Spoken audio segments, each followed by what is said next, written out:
mi s touhle postelí. Ovšem, vlasy v puse. Dobrou chuť. Dobré chutnání a žádné povídání.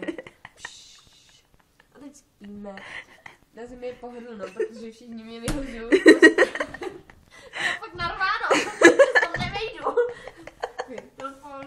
Pesníky. Někdo má pesník. A hodinky. Hodinky. Třeba, nevím už prostě jako, kdo se mi sem všechno sere, ale jsou to cizí lidi. Já bych si spát na zemi. Protože prostě Maruše není schopná mi se na postel, kde jsou cizí lidi. Já jsem ti zařídila postel. Ale s nima. Já jsem jim říkala, Míšo, jdi domů, je zima. Ale tak to taky dobrý. Když si spíš a máš prostě hlavu vejš než kilo, že jo? A tak na druhou jsem si říkáš, tyjo, prostě ta zem je fakt tvrdá, proč neudělali měkčí? No třeba ve vězení mají spíš měkký podlahy, zdí a všechno může skákat tam.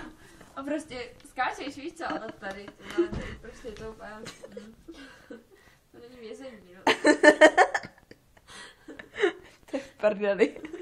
Já to háji, a já už jsem fakt unavená. Proč si nejdeš lehnout? Já ležím. Já budu spát dneska tady, můžu? Jo, klidně. Tak dobro. A musím si poštát? Jo, můžeš.